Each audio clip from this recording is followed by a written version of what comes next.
Bom dia, feliz sábado, que a paz de Deus possa estar habitando no coração de cada um de vocês. É o meu sincero desejo, a minha sincera oração, irmãos. Cada um na sua casa, assistindo um culto. Quem diria, né, irmãos, que chegaríamos tão rápido a essa situação, né? Mas faz parte desse momento estarmos nas nossas casas, faz parte desse momento nós nos cuidarmos também, fazermos a nossa parte. Hoje fui convidada, estou sendo convidada para pregar para os irmãos, para falar um pouquinho sobre a palavra de Deus para os irmãos. Me sinto muito honrada, muito feliz. Mas eu não vou fazer isso sozinha. Vocês vão ver que vou ter mais companhias, porque mulheres gostam de estar juntas, né? E é esse o nosso objetivo, estarmos juntas. E eu vou convidar os irmãos hoje para repensar um pouquinho sobre o papel da mulher em tempos de crise, repensar um pouquinho sobre a mulher na criação. E também as mulheres importantes, né? Algumas mulheres importantes na Bíblia, tá bom? Não esqueçam, dia 8 é o Dia Internacional da Mulher. Esse dia foi criado para que não fosse só mais uma data, né? Mas para que realmente fosse aberto para questões importantes, fizessem debates, né? Sobre a importância, a valorização da mulher, né? E desde essa data, então, há muitas conferências, há muitas reuniões para que se diminua o preconceito com relação à mulher, né? E nós vemos assim, enquanto igreja, a importância que tem a mulher, né? Os homens são importantes, sim, não vamos desvalorizar os homens, não, imagina. Mas as mulheres também têm a sua importância. Então, que dupla, hein? Os homens e mulheres trabalhando em prol da causa de Deus. É muito importante. Vou convidar os irmãos, então, para abrir as nossas Bíblias, tá? Em Gênesis 2, 18 a 23, tá? Vamos lá. A minha Bíblia aqui já está aberta. Vamos. E disse o Senhor Deus: não é bom que o homem esteja só. Far-lhe-ei uma adjutora que esteja como diante dele. Havendo, pois, o Senhor Deus formado da terra todo animal do campo e toda a ave dos céus, os trouxe a Adão para este ver como lhes chamaria. E tudo o que Adão chamou a toda a alma vivente, isso foi o seu nome. E Adão pôs os nomes a todo o gado e às aves dos céus e a todo animal do campo, mas para o homem não se achava adjutora que estivesse como diante dele. Ajudante. Então, o Senhor Deus fez cair um sono pesado sobre Adão, e este adormeceu, e tomou uma das suas costelas, e cerrou a carne em seu lugar. E da costela que o Senhor Deus tomou do homem, formou uma mulher, e a trouxe a Adão. E disse Adão: esta é agora osso dos meus ossos, e carne da minha carne. Esta será chamada varoa, porquanto do varão foi tomada. Que importante mensagem aqui, hein, irmãos? Não é interessante? Olha só que elo que Deus aqui criou entre o homem e a mulher. E imaginem se não existisse as mulheres. Dá pra gente imaginar se não existissem as mulheres? E vejam só como Deus se importa com o ser humano. Ele viu que não era bom que o Adão ficasse sozinho, que o Adão estivesse só. Então, ele criou a mulher. Em Patriarcas e Profetas, irmãos, vou dar mais uma pincelada no assunto aqui, ó. Nesta versão, tá? Lá no final da página 18, tá? Diz assim: o próprio Deus deu a Adão uma companheira, proveu-lhe uma adjutora, ajudadora, esta que lhe correspondesse, a qual estava em condições de ser sua companheira e que poderia ser um com ele, em amor e simpatia. E Eva foi criada de uma costela tirada do lado de Adão, significando que não deveria dominar como a cabeça, nem ser pisada sobre os pés, como se fosse inferior, mas estar a seu lado como igual e ser amada e protegida por ele. Que mensagem profunda, não, irmãos? Que deve ser realmente relembrada todos os dias por nós, amada e protegida. Vocês conseguem imaginar o mundo sem as mulheres? Eu acho que o mundo ficaria mais silencioso, não é mesmo? Eu imagino que sim. Não há como negar que, de modo geral, as mulheres falam mais que os homens. Não tem como a gente fugir disso. Talvez sem querer ofender nenhum homem, as camas não seriam arrumadas todas as manhãs, não é mesmo? Para quê? Se vai ser desarrumada. Não é às vezes esse pensamento do homem? É, né? Olha, estou segura que as fábricas de tintura para cabelo, as fábricas teriam que fechar. Possivelmente as sapatarias seriam bem pequenas, né? Com pouco movimento, enquanto os homens precisam apenas de 2 pares de sapato, a mulher muitas vezes, né, não fica com só 2 pares, né? Algumas vezes a mulher avança bem mais do que 2 pares de sapato. E possivelmente as contas bancárias também.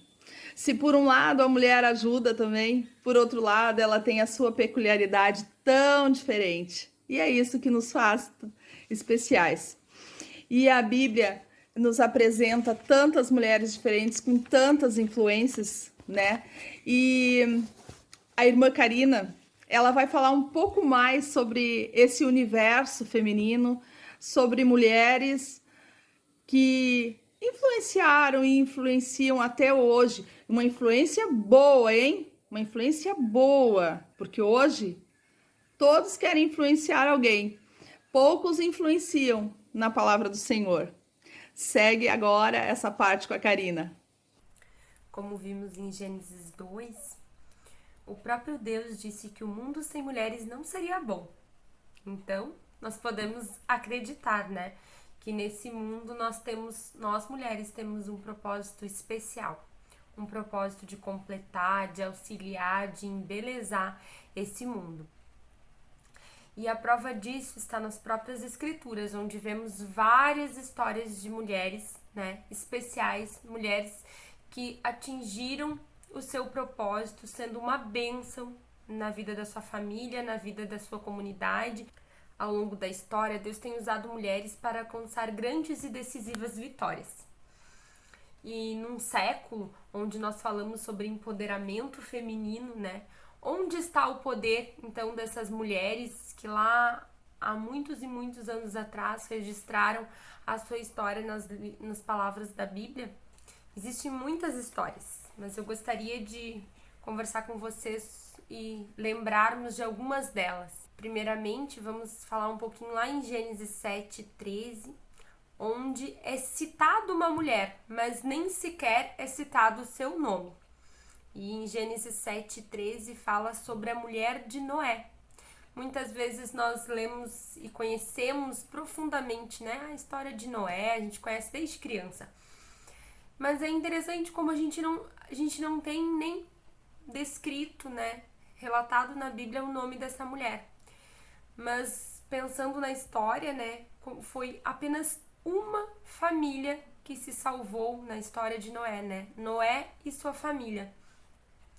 E o quão difícil seria, né, para este homem se ele não tivesse uma mulher decidida, forte, como certamente era a esposa dele, né? Ela não precisou nem que o nome dela fosse citado para que nós compreendêssemos a importância que ela teve na história. Afinal, foi uma família inteira salva, não somente pelo testemunho de Noé, mas certamente pela influência da sua esposa.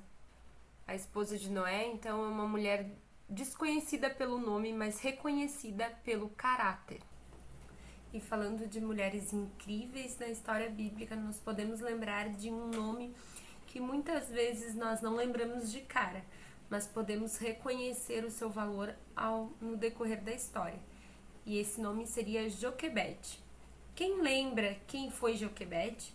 Talvez você possa não lembrar do nome, mas você certamente lembrará quem são seus filhos. O filho mais velho de Joquebede foi Arão, o primeiro sumo sacerdote da nação de Israel. A sua segunda filha, Miriam, a primeira profetisa. E o mais conhecido, então, o seu filho mais moço, Moisés, líder do povo de Israel até a terra prometida. É impressionante como nós podemos ver a influência dessa mulher na vida de seus filhos. Afinal, criou 3 filhos com o propósito de servir a Deus. E eles entraram para a história. Certamente, Joquebede foi uma mãe que se dedicou ao serviço do Senhor e de levar os seus filhos aos pés de Cristo. Então, para as mães que ainda são acusadas muitas vezes ou até questionadas quanto ao fato de apenas cuidar dos seus filhos, lembre-se de Joquebede. Ela apenas cuidou dos seus filhos e os filhos mudaram a história de uma nação, sempre aos pés do Senhor. Que nós possamos lembrar dessa história. Outras histórias impressionantes que a Bíblia relata sobre mulheres que impactaram a trajetória das suas famílias e das suas comunidades podem nos mostrar como nós podemos ser poderosas aos pés do Senhor. E uma história impressionante que nós podemos ler na Bíblia é a história de Esther, uma órfã que vivia de favor na casa de um primo, numa situação em que seus pais haviam morrido e o seu primo a tomou como filha.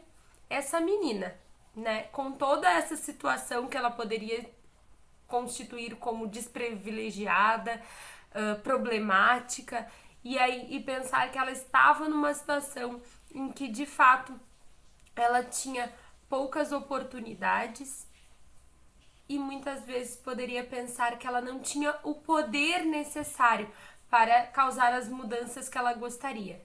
Essa menina é que nós vamos conhecer um pouquinho mais do que aconteceu. Os olhos mais uma vez e vamos falar com Deus? Querido Deus, obrigada, Pai, pelas Escrituras e que o Senhor nos dê entendimento e compreensão para o que leremos a seguir. Obrigada por histórias de mulheres fortes e determinadas que vemos que através delas o Senhor as usou para um propósito maior. Vem estar conosco por amor a Jesus. Amém. Assim como eu, também conhece a história de Esther. E a partir de agora, nós veremos um pouquinho mais sobre ela. Vamos então abrir a nossa Bíblia em Esther 2, os versículos 5 a 7. A minha versão diz o seguinte: Ora, na cidadela de Suzã havia um judeu da tribo de Benjamim chamado Mordecai, filho de Jair, filho de Simei, filho de Quis. Ele tinha sido levado de Jerusalém com os exilados que foram deportados com Jeconias, rei de Judá, a quem Nabucodonosor, rei da Babilônia, havia levado para o exílio. Mordecai havia criado Hadassa, que é Esther, filha de seu tio, que era órfão de pai e mãe. A jovem era bonita e formosa. Depois que o pai e a mãe dela morreram, Mordecai a adotou como filha. Através desses versículos, a gente vê como começou a história de Esther e Mordecai. Também sabemos que naquele tempo, quando uma mulher perdia seus familiares mais próximos, pai, mãe, esposo, quem a ajudaria a cuidar seria o parente mais próximo. No caso de Esther, foi seu primo Mordecai. E Mordecai, ele era um homem temente a Deus, ele era temente ao Senhor, e ele trabalhava para o rei Assuero, que era rei da Medo-Pérsia. E nos diz que quando Esther foi morar com ele, todos notavam que Esther era uma mulher bonita, era uma mulher formosa, mas que essa beleza, ela transparecia também em suas atitudes, porque Esther era muito amável com as demais pessoas. Mas para a gente entender o que aconteceu com a história de Esther, a gente tem que voltar um pouquinho no tempo. Nos diz que o rei Assuero, ele fez um jantar de 180 dias para os reis da Medo-Pérsia. E ali, então, ele mandou chamar a rainha Vasti. Então, a rainha Vasti o desafiou e não foi ao encontro do rei. Então, o rei, aconselhado pelos seus conselheiros, ele deportou a rainha. Então, a partir dali, ele fez um decreto chamando todas as virgens para receber um tratamento para a tentativa de ser a próxima rainha do reino da Medo-Pérsia. E nos diz que Esther foi uma dessas garotas. Quando ela foi morar com Mordecai, Mordecai ficou sabendo do decreto, então levou Esther ao palácio. Esther, ela poderia, antes disso, ter se tornado vítima das circunstâncias que ocorreram na vida dela, mas não. Esther via além disso, ela via que ela tinha algo além, algo mais do que as outras mulheres. E esse algo mais que Esther tinha era Deus, pois Esther era uma mulher temente a Deus. E nos diz que a Bíblia nos diz que ela lutou, ela confiou e ela foi obediente ao que Mordecai falava para ela, porque Mordecai era o seu responsável. Então, através disso, depois Mordecai ficou sabendo do decreto. Então ele apresentou Esther a Hegai, que era chefe da guarda das mulheres. Então Hegai olhou para Esther e viu que ela era bela e formosa. E diante disso, então ele escolheu mais 7 mulheres para ficar ao serviço de Esther. E ali Esther recebeu uma alimentação especial, um tratamento de beleza especial, ela recebeu aulas de etiqueta, de como se portar diante do rei, o que fazer como rainha. Tudo isso, Esther e as outras mulheres, candidatas no caso, a serem rainhas, aprenderam durante 12 meses. 12 meses, então, se passaram e aquelas mulheres foram diante do rei, para o rei escolher a sua nova rainha. E nos diz então que o rei Assuero, quando viu a beleza de Esther, ficou encantado. E a partir dali ele não quis ver mais nenhuma mulher. Então ele se apaixonou por Esther naquele momento. A Bíblia nos relata isso no mesmo capítulo 2, nos versículos 17 e 18. Vamos lê-lo? Nos diz o seguinte: o rei amou Esther mais do que todas as outras mulheres, e ela alcançou diante dele favor e aprovação mais do que as outras virgens. E o rei pôs a coroa real na cabeça dela e a fez rainha no lugar de Vasti. Então o rei deu um grande banquete a todos seus oficiais e servidores. Era o banquete de Esther. E assim concedeu alívio às províncias e distribuiu presentes segundo a sua generosidade real. A Bíblia nos mostra nesses versículos qual era o propósito de Deus para Esther. Ela nos diz que Esther tinha que se tornar rainha para ajudar o seu povo. Mas a Bíblia também nos fala que não foi fácil o reinado de Esther, que durante alguns anos Esther ajudou o rei, e durante esse tempo também o rei se tornou mais amável, mais amigável, ele diminuiu os impostos, ele se tornou mais próximo das pessoas, tudo isso por influência de Esther. A Bíblia também nos fala que Esther era uma mulher comum, como eu e você. Mas com fé e obediência, ela venceu a maior crise que ela teria em sua vida e também na vida de seu povo. Porque até então o rei não sabia que Esther era judia. E como ela resolveu essa crise é o que a gente vai ver a seguir. No livro Espírito de Profecia, Profetas e Reis, na página 307, diz o seguinte: mas o trama do inimigo foi derrotado por um poder que reina entre os filhos dos homens. Na providência de Deus, Esther, judia, que temia o Altíssimo, tinha sido escolhido como rainha do reino da Medo-Pérsia. Mardoqueu era um dos seus parentes bem chegado, primo.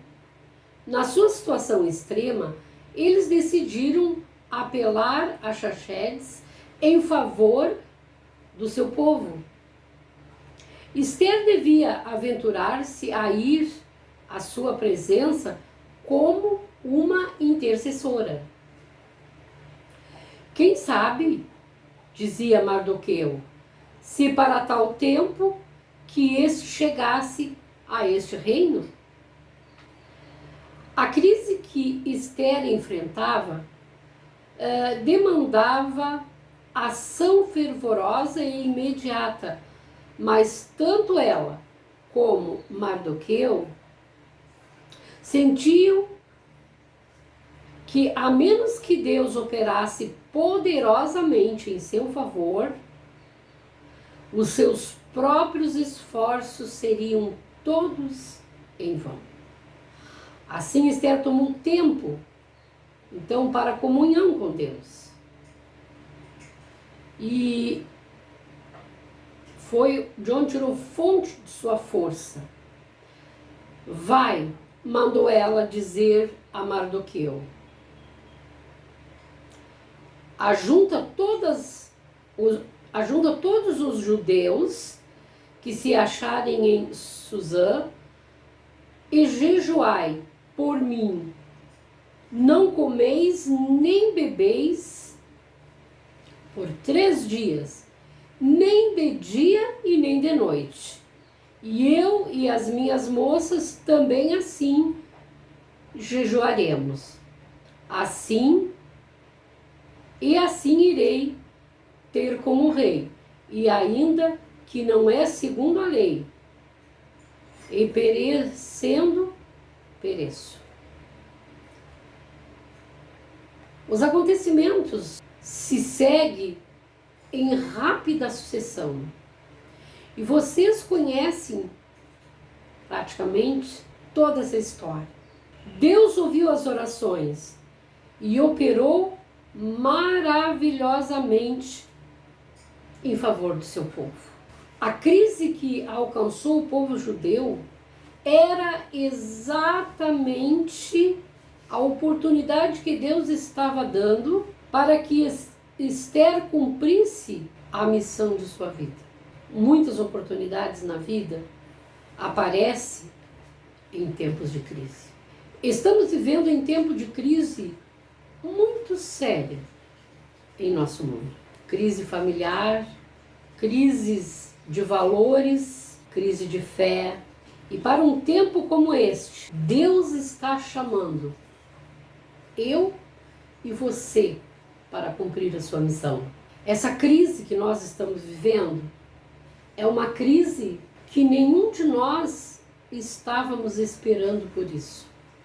Passamos o ano passado, 2020, com distanciamento, isolamento, mas podemos continuar o trabalho. Uma oração no portão, uma mensagem que se envia a uma amiga, a um amigo. Enfim, existem muitas maneiras. Às vezes Deus nos chama em meio à crise, como fez com Esther. E nós precisamos não desanimar, mas confiar no nosso Deus. Que Ele é poderoso, que Ele sabe de todas as coisas. Mas antes de estar pronta para enfrentar a crise, você precisa se conectar com o Rei do Universo. Você quer cumprir a missão que Deus designou? Você quer vencer as lutas, o medo da situação que vivemos? Precisamos nos conectar mais com Deus, na nossa comunhão diária. Fazer o bem para aquele que mais precisa do que nós. Só assim nós podemos ter forças para enfrentar. E daí que você vai tirar força para as dificuldades, as lutas que estão à nossa frente, as lutas que a vida nos apresenta, e a comunhão que vai preparar você e a mim para a missão. Ele está nos chamando, como Esther. É hoje o dia em que Ele está nos chamando. A cada um foi distribuída a sua obra. Deus designou para cada um de nós de acordo com os nossos dons, mas precisamos confiar no nosso Deus. Há pouco tivemos 10 dias de oração e 10 horas de jejum, nos preparando, nos conectando mais com Deus, para podermos enfrentar as lutas desta vida. Foi uma bênção esses 10 dias. Nós fizemos até uma câmara de oração lá na igreja, para orarmos. Foi maravilhoso, foi muito bom esses 10 dias. As mensagens maravilhosas, que vão nos fortalecer, nos reerguer novamente, depois desse ano e praticamente 2 meses de distanciamento. Poucas vezes podemos nos reunir na igreja. Tem muitos irmãos que fazem 1 ano e pouco que a gente não se visita, não dá um aperto de mão. Mas a oração vai nos fortalecer, essa comunhão vai fazer com que nós possamos chegar mais perto do nosso Deus. E aqui diz ainda para encerrar, no livro Serviço Cristão, página 8, a cada um foi designada a sua obra, e ninguém pode substituir o outro. Aquilo que Deus deixou para mim fazer, eu não posso deixar para o meu irmão. Deus designou. Cada um tem uma missão admirável perante os olhos de Deus, a qual Ele não pode, nem você nem eu, negligenciar ou passar por alto, fazer desapercebidos, uma vez que o seu cumprimento envolva o bem de alguma alma e a negligência da mesma, a ruína de uma criatura por quem Cristo morreu na cruz.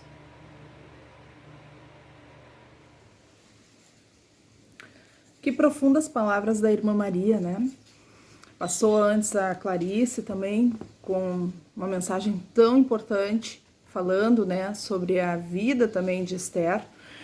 E, irmãos, Deus quer, como diz a irmã Maria, usar mulheres na terminação da obra.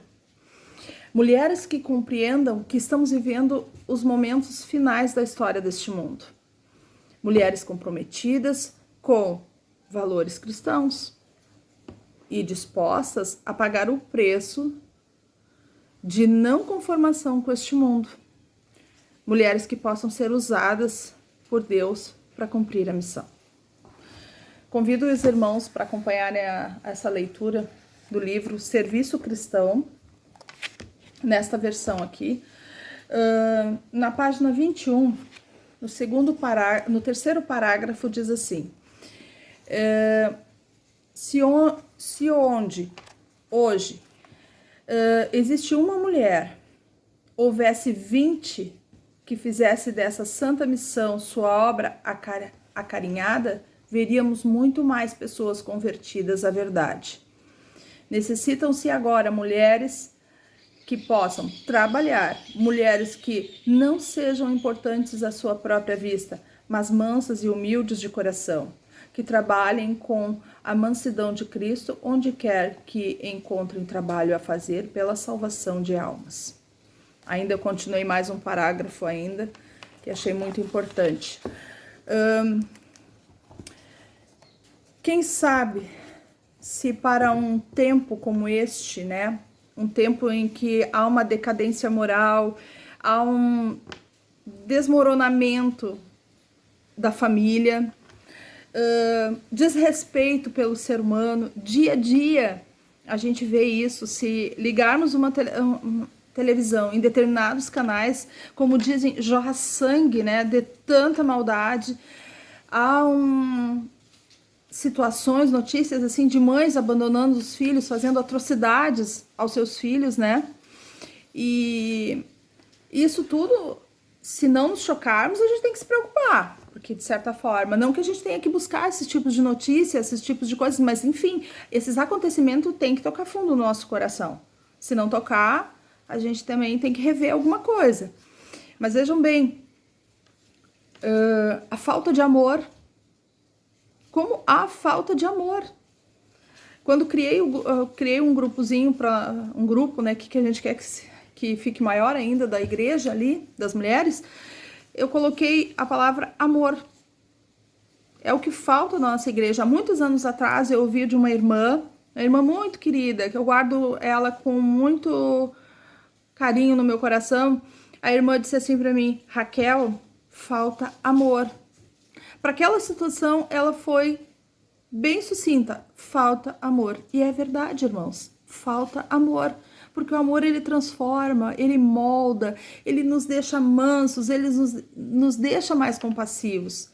Porque uma coisa junta a outra. E se buscarmos a Deus, então, aí é que a coisa se completa. Só amor e sem Deus, não dá. Precisamos ter Deus e o amor no coração, e aí tudo vai se moldando.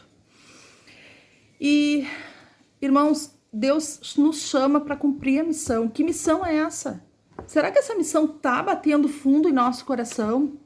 Será que estamos realmente querendo a volta de Jesus?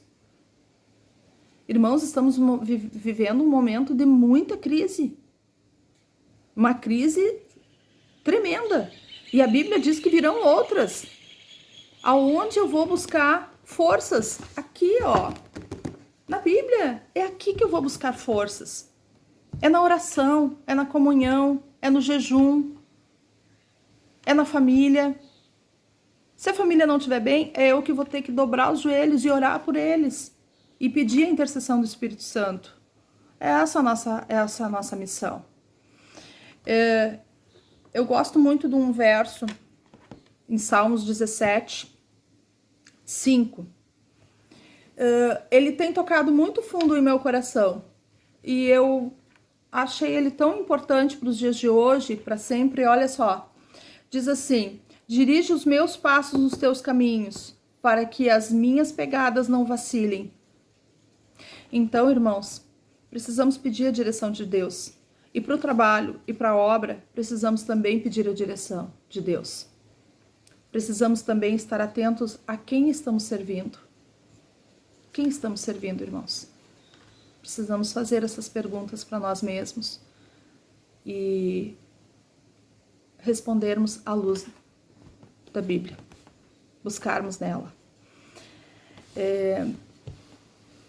Há uma situação que diz assim, que Deus não precisa de pessoas capacitadas, porque Ele capacita a todos que chama. E é bem verdade. Várias situações na minha vida, eu não me senti capaz, mas Deus me capacitou. Eu pude sentir isso em cada situação. O meu desejo, a minha oração é que Deus os capacite, que de alguma forma você possa servir ao Senhor. Quer seja orando por um irmão, quer seja orando por um amigo, por um colega de trabalho, quer você vivendo o Evangelho. Que coisa mais profunda que isso, viver o Evangelho? Se vivermos o Evangelho, já estaremos também testemunhando, também ajudando na obra. E que obra é essa? É a obra de Deus, da volta de Jesus. E o meu desejo, a minha oração, irmãos, é que vocês possam viver essa obra, tá? Convido os irmãos a orarem comigo e convido que vocês possam realmente ter assim o toque do Santo Espírito na vida de vocês. Vamos orar? Querido Deus, amado Pai, como é bom, Pai querido, quando abrimos a Tua Santa Palavra e ela entra fundo em nosso coração. O meu pedido nesta manhã, Pai querido, é que a Tua Santa Palavra seja aberta em cada lar, cada dia mais. Que o Teu Santo Espírito possa tocar no coração de cada irmão, de cada família. Que possamos viver mais o Teu Evangelho, que possamos transbordar mais de amor. Pai querido, ser com cada família, com cada situação que estão vivendo. Que Tu possas, Pai querido, fortalecer a cada um. Perdoa os nossos pecados, as nossas faltas e que a cada dia estejamos mais perto de Ti, Senhor.